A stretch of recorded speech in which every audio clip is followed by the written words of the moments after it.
জয় ঠাকুর। শ্রী শ্রী রামকৃষ্ণ পুঁথি পঞ্চম খণ্ডের অন্তর্গত আমরা পাঠ করছি প্রভু কর্তৃক ভক্তগণ এর বাসনা পূরণ এই অংশ। আজ ভক্তগণের বাসনা পূরণের এই অধ্যায় এই অংশটুকু শেষ করব। এরপর থেকে মঠ স্থাপন পর্ব পড়তে শুরু করব। আজ পাঠ করব পৃষ্ঠা সংখ্যা 630 থেকে 631 কিছু অংশ পর্যন্ত।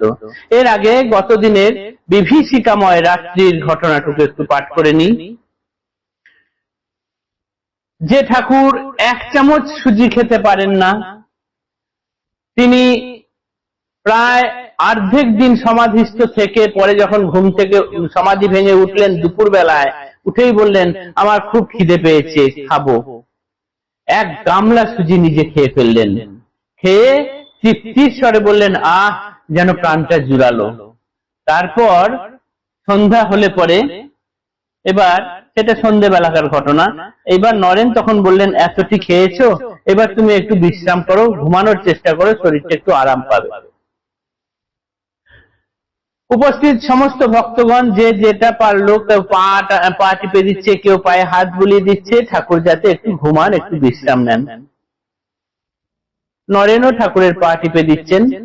এইরকম করতে করতে রাত হলো। ঠাকুর যেন ঠিক ঘুমাচ্ছেন এইরকম অবস্থা মনে হলো। ঠাকুরকে সুস্থির দেখে আর ছটফট করছে না, চুপচাপ শুয়েছেন, মনে হচ্ছে ঘুম এসেছে। এই অবস্থা দেখে নরেন কি করলেন না, নিচে গেলেন একটু বিশ্রামের জন্য। তার খানিকক্ষণ পরেই মধ্যরাত্রির পার হয়ে গেছে। উপস্থিত ভক্তগণ সকলে দেখলেন ঠাকুর যেন হঠাৎ শরীরটা কেঁপে উঠলো। তারপরে তার চোখ দুই চোখ তার নাসিকাগ্রে গিয়ে স্থির হলো এবং সেই অবস্থাতেই সমাধিস্থ হলেন। এই সমাধি কিন্তু অন্য দিনের সমাধির থেকে সম্পূর্ণ আলাদা। শরীর আর নড়ে না, শরীরে কোনো প্রাণের লক্ষণ কেউ দেখতে পাচ্ছে না। সঙ্গে সঙ্গে নিচের সবাইকে খবর পাঠানো হলো, নরেন এলেন, দেখলেন, কিন্তু কে কি করবে কিছু বুঝে উঠতে পারলেন না। রাত তখন 1:02 হয়ে গেছে। সকলে চেষ্টা করছেন, কিন্তু ঠাকুরের শরীরে প্রাণের কোনো লক্ষণ দেখতে পাচ্ছেন না। এমত অবস্থায় সবাই গিয়ে নিচে পুকুরের যে বাঁধানো ঘাট আছে সেই ঘাটে বসে চিন্তা ভাবনা করছেন। তাদের চিন্তা শক্তিও তখন আর কাজ করছে না। যাকে কেন্দ্র করে সর্বদা আনন্দ উচ্ছল থাকতো, উৎসবের ধ্বনি বেজে উঠতো, সেই তিনি আজ সমাধিতে গেলেন, মহাসমাধিতে গেছেন। সুতরাং কারোরই আর মাথা কাজ করছে না, কি করবেন বুঝে উঠতে পারছেন না। এর কিছু পরে সেইখানে এলেন গিরিশ ঘোষ, এলেন রামচন্দ্র, তারাও দেখলেন, দেখে কিছু বুঝে উঠতে পারলেন না। রাত্রের আকাশে জ্যোৎস্নার চাঁদ উঠলো, চারিদিকে আলো ছড়িয়ে পড়ছে, চাঁদের চারিপাশে গোল রেখা দেখা দিয়েছে, একটা উজ্জ্বল রেখা। সবাই ভাবলো যে সেই চারিদিকে রেখা যেন আসন পাতা হয়েছে, সেই আসনে সমস্ত দেবতারা এসে গোল করে বসেছেন, তাদের বৈঠক বসছে। এখান থেকে প্রভু যাচ্ছেন, তাকে সম্ভাষণ জানাতে তারা বৈঠক বসিয়েছেন, এইরকম মনে হচ্ছে। সেই কাল রাত্রি ধীরে ধীরে শেষ হতে চলেছে। সবাই কি করবে এদিক ওদিক ভাবছে, কিন্তু কিছু করে উঠতে পারছে না। এইরকম ভাবে আস্তে আস্তে পূবের আকাশে সূর্যের রেখা দেখা দিল। পরের দিন সকাল হলো। এই অবধি আমরা গত দিনে পাঠ করেছিলাম। আজ তারপরের অংশ থেকে পাঠ করব। হেথাগত রেতে কালীপুরীর ভিতর অদ্ভুত ঘটনা কি বা শুনো অতঃপর। রাত্রিকালে মা কালীর লুচি ভোগ ঋত, যে কোনো কারণে তাহা হয়েছে স্থগিত। পুরীতে পূজারী বহু ব্রাহ্মণ সজ্জন, সুন্দর বন্ধানী সত্ত্বেও এরূপ ঘটন। অতি আশ্চর্যের কথা, কারণ ইহার নিজ মনে আন্দোলনে পাবে সমাচার এখানে শহর মধ্যে। তাহলে কি হলো, ঠাকুর যেদিন চলে যাবেন সেই দিন রাত্রে কালী মন্দিরে, দক্ষিণেশ্বরের কালী মন্দিরে রাত্রে সবসময় লুচিভোগ দেওয়ার রীতি, অথচ সেই দিন অত ব্রাহ্মণ অত রাঁধুনি থাকা সত্ত্বেও দেখা গেল কোনো কারণে ঠাকুরকে লুচিভোগ দেওয়া হয়নি। আর এদিকে এই ঠাকুরের যে এরকম সমাধি আর ভাঙছে না, এই খবর কি হলো না তীর বেগে ঘটনার কথা শহরের দিকে ছড়িয়ে পড়তে লাগলো। এখানে শহর মধ্যে ঘটনা রাত্রি, দ্রুতগতি ছুটে যেন মন্ত্রপুত তীর, ভক্ত উপভক্ত যে বা আছিল যেখানে, জুটিতে লাগিল ক্রমে এখানে বাগানে, ভক্তিমতী কুলবতী কুলের ললনা, দর্শন ললুপ ঘরে নাহি মানে মানা, চারিদিকে উঠে খালি হাহাকার রব, যে শুনে সে হয় যেন জীবন্তের সব। চারিদিকে খবর রটে গেছে ঠাকুরের সমাধি ভাঙছে না, সবার মধ্যে একটা হাহাকার, সবাই ছুটে আসছে। যারা ঘর থেকে কখনো বেরোন না রমণীরা, তারাও ঘরে থাকতে চাইছেন না, তারাও বেরিয়ে আসছেন। কিন্তু প্রভুর অন্তরঙ্গ ভক্ত যারা, তারা তখনো পর্যন্ত আশা ছাড়েনি। তারা ভাবছেন এর আগের দিন ঠাকুর প্রায় অর্ধেক দিনের চেয়েও বেশি সময় সমাধিস্থ ছিলেন, আজকেও যদি সেরকম সমাধি ভেঙে ওঠেন, সেই আশায় তারা বুক বেঁধে আছেন। ভক্তগণ এখনো আশায় প্রত্যাশায়, ভক্তগণ এখনো আছেন প্রত্যাশায়, যদ্যপি ফিরিয়া ঘরে আসেন শ্রীরায়। ঠাকুর যদি আরেকবার সমাধি ভঙ্গ হয়ে আসেন, এই আশায় রয়েছেন। ঠিক বেলা ৮টার সময় বিশ্বনাথ উপাধ্যায় এলেন। বিশ্বনাথ উপাধ্যায় ক্যাপ্টেন যে জন, ৮ বাজে বাগানে দিলেন দর্শন, সমাধির ধারা তার বিশেষিয়া জানা, অবস্থা বুঝিতে কইল ক্রিয়ার সূচনা, শ্রীপৃষ্ঠের সিঁড়ি দ্বারা তাহার উপর গব্যঘিত মালিশ করেন নিরন্তর, কিছু পরে লক্ষণ বুঝিয়া নির্ধারিত, এখনো সমাধি দেহ আছয়ে জীবিত, এই দেহে যদি কেহ অগ্নিক্রিয়া করে, ব্রহ্ম হত্যা মহাপাপ তাহার উপরে। এত বলি নীরব হইয়া উপাধ্যায়, বসিয়া রহিল হস্ত স্থাপিয়া মাথায়। ৮টার সময় বিশ্বনাথ উপাধ্যায়, যাকে ঠাকুর কাপ্তেন বলতেন, তিনি এলেন।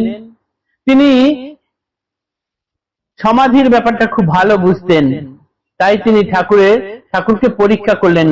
মানে গরুর ঘি শীত দ্বারায় খুব ভালো করে মালিশ করে করে তিনি পরীক্ষা নিরীক্ষা করতে থাকলেন, এবং অনেকক্ষণ পরীক্ষা করার পর তিনি বললেন এবং বুঝলেন এবং বললেন, এই দেহে এখনো প্রাণ আছে, তিনি এখনো সমাধিতে রয়েছেন, এখনো ঠাকুর জীবিত আছেন।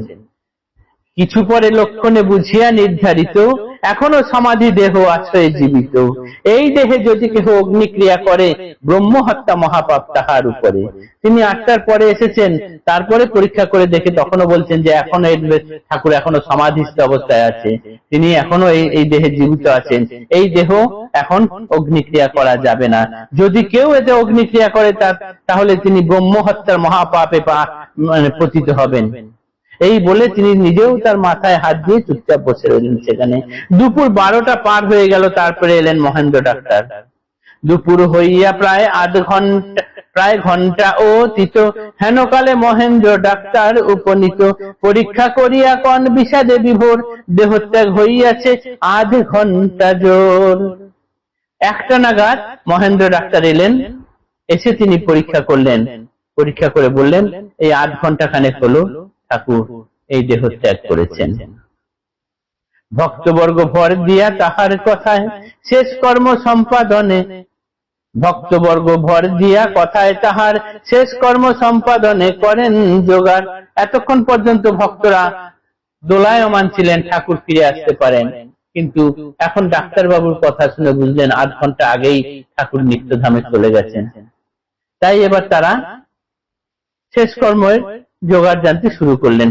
সুন্দর সজ্জার সহ মূল্যবান খাট, ধূপধুনা গন্ধদ্রব্য চন্দনের কাঠ, প্রয়োজন অতীত ঘৃত বসন সুন্দর, বিস্তর ফুলের জোড়ে মালা মনোহর। দিবসের শেষ ভাগে নাবাইয়া রায়, চন্দনে চর্চিত কইলা রাখিয়া খট্টায়, ফুলের মালায় বিভূষিত তনুখানি, এ সজ্জা ভীষণতর না যায় বাকানি। অতি বিষাদিত চিত্ত মহেন্দ্র ডাক্তার বলিলেন, শ্রীপ্রভু হেন অবস্থার, ফটো রাখিবার আছে অতি প্রয়োজন, 10 টাকা দিনু এর ব্যয়ের কারণ। এত বলি টাকা রাখি করিল পয়ান, ভক্তবর্গে ফটোর করিল সরঞ্জাম। দিনমান গত প্রায় 3য় প্রহর, প্রভুদেবে সজ্জীভূত খাটের উপর, লইয়া চলিল সবে জাহ্নবীর তটে, বরাহ নগরে পরামানিকের ঘাটে। পাছু পাছু ভক্তগণ শোকাকুল যায়, পথের দুপাশে লোকে করে হায় হায়। ঘাটের ঘটনা কথা না যায় বা খানি, এখানে থাকিতে নাহি জুয়ায় পরানি। মহেন্দ্র ডাক্তারের কথায় ভরসা করে সমস্ত ভক্তরা এবার তার শেষকৃত্যের সম্পাদনের জন্য চেষ্টা করলেন। চন্দন কাঠ, ধূপ, ধুনো সবকিছু এলো, গোড়ের মালা দিয়ে ঠাকুরকে এত সুন্দর করে সাজানো হলো, কিন্তু পুথিকার বলছেন এই সুন্দর সাজানোর কথা, এই ভীষণতর এই সজ্জার কথা এ বলা যায় না। ঠাকুরের যে দেহখানি এমন ভাবে সাজানো হয়েছে, কিন্তু এটা এই ভীষণতর সাজানোর কথা এটা ব্যাখ্যা করতে দরকার হয় না। এরপর মহেন্দ্র ডাক্তার বললেন এই শরীরের একটা ফটো তুলে রাখার দরকার আছে, এই নাও 10টি টাকা। তিনি প্রথম 10টি টাকা দিলেন। আমরা জানি ডাক্তার মহেন্দ্রনাথকে, তিনি কিরকম গম্ভীর মানুষ ছিলেন। তিনি ভিতরে ভিতরে দোমরাতেন, মুচড়াতেন, কিন্তু তার বহিঃপ্রকাশ করতেন না। সেই তিনি আজ সকলের সামনে 10টি টাকা বার করে দিলেন, দিয়ে বললেন এনার একটা ফটো তুলে রাখার ব্যবস্থা করো। তারপর তিনি আর সেখানে থাকতে পারলেন না, তিনি চলে গেলেন। এরপর বিকালের দিকে ঠাকুরকে নিচে নামানো হলো, গোটা শরীর চন্দনে লিপে দেওয়া হলো। তারপর তাকে নিয়ে বরানগরে পরামানিকের ঘাটের দিকে রওনা করা হলো। পিছনে পিছনে শোকাকুল ভক্তবর্গ লাইন দিয়ে যাচ্ছে, পথের দুপাশে শুধু জনারণ্য, সবাই হায় হায় করছে। সেই জন্য ঘাটের কথা আর বর্ণনা করা যায় না। পুথিকার বলছেন ঘাটের ঘটনা কথা না যায় বাকানি, এখানে থাকিতে নাহি জুড়ায় পরানি। এখানে আর থাকতে ইচ্ছা করছে না, এখানের কথা আর বর্ণনা করতেও ইচ্ছা করছে না। তাই এটুকু অবধি শেষ, আর এ কথার বর্ণনার দরকার নেই। ঠাকুরকে ঘাটে নিয়ে গেছেন। আজ আমরা এটুকুই পাঠ শেষ করছি। জয় ঠাকুর, নমস্কার।